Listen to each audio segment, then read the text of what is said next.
Les forces armées de la République démocratique du Congo informent l'opinion nationale et internationale que, depuis l'arrestation des militaires de la force spéciale rwandaise dans les territoires de Rutshuru, au nord Kivu, le Rwanda a changé la tenue de ses militaires pour dissimuler sa présence dans les territoires congolais aux côtés des terroristes du M23.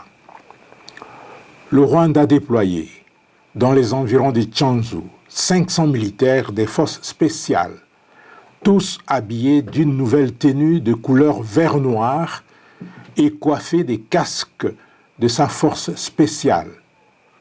Pire encore, les terroristes du M23, soutenus par le Rwanda, leur mentor naturel, se sont intentionnellement attaqués à la MONUSCO à Muhati, non loin de Bikenge, dans le groupement des Djomba en territoire de Rutshuru. Pourtant, la force de la MONUSCO est en plein exercice de sa mission conformément au mandat du Conseil de sécurité des Nations Unies. Au cours de cette attaque, 3 casques bleus tanzaniens ont été blessés, dont un grièvement.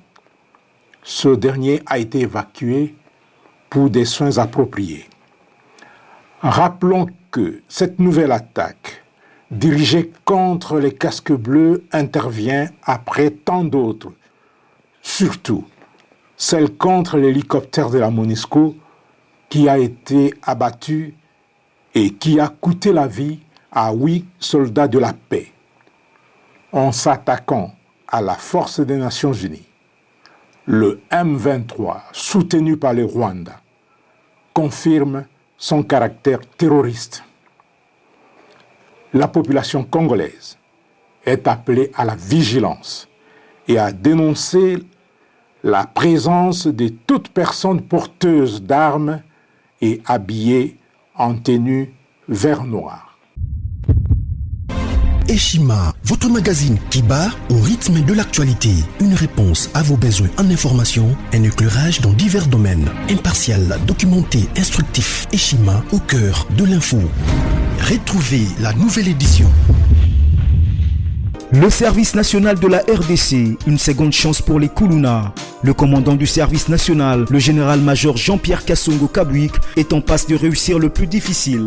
La conversion des délinquants juvéniles appelés Kuluna en bâtisseurs de la République. Jean-Pierre Kassongo Kabwik a réalisé des avancées notables à la tête de ce service qu'il occupe depuis juillet 2018. Ce jeune délinquant, presque indomptable dans les rues de Kinshasa, ont finalement été maîtrisés au centre pilote de Kanyama-Kasese.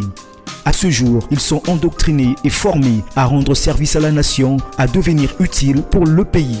Au total, 2000 anciens Kuluna devenus aujourd'hui bâtisseurs ont perçu leur premier salaire après une période de 14 mois de formation dans plusieurs domaines, notamment la maçonnerie, la menuiserie et autres. Cette étape a concrétisé la volonté exprimée par le chef de l'État, Félix Tshisekedi, qui prône une autre méthode plus humaine pour l'encadrement de ce jeune brigand urbain et leur réinsertion sociale. Cela à travers la formation pour servir de main-d'œuvre au profit de la République démocratique du Congo. Dans un long entretien accordé à Eshima Magazine, le général-major Jean-Pierre Kassongo Kabwik explique le retour 4 ans après de la production agricole à Kanyama-Kasese. Dans cette interview exclusive, le commandant du service national égrène les réalisations de cette structure qui revient d'une longue léthargie. Il évoque l'expérience des cantines militaires et policières et révèle que son service paramilitaire mettra bientôt ses cantines à la disposition du campus universitaire en faveur des étudiants. Focus, l'équipe Mwakadi fait exploser le compteur. La DGI dépasse 200% des recettes fiscales au mois d'avril 2022, soit le triple réalisé en avril 2021. Une performance historique jamais réalisée au sein de cette régie financière. À lire également, les FARDC progressent de 5 places au monde selon le classement établi par Global Power.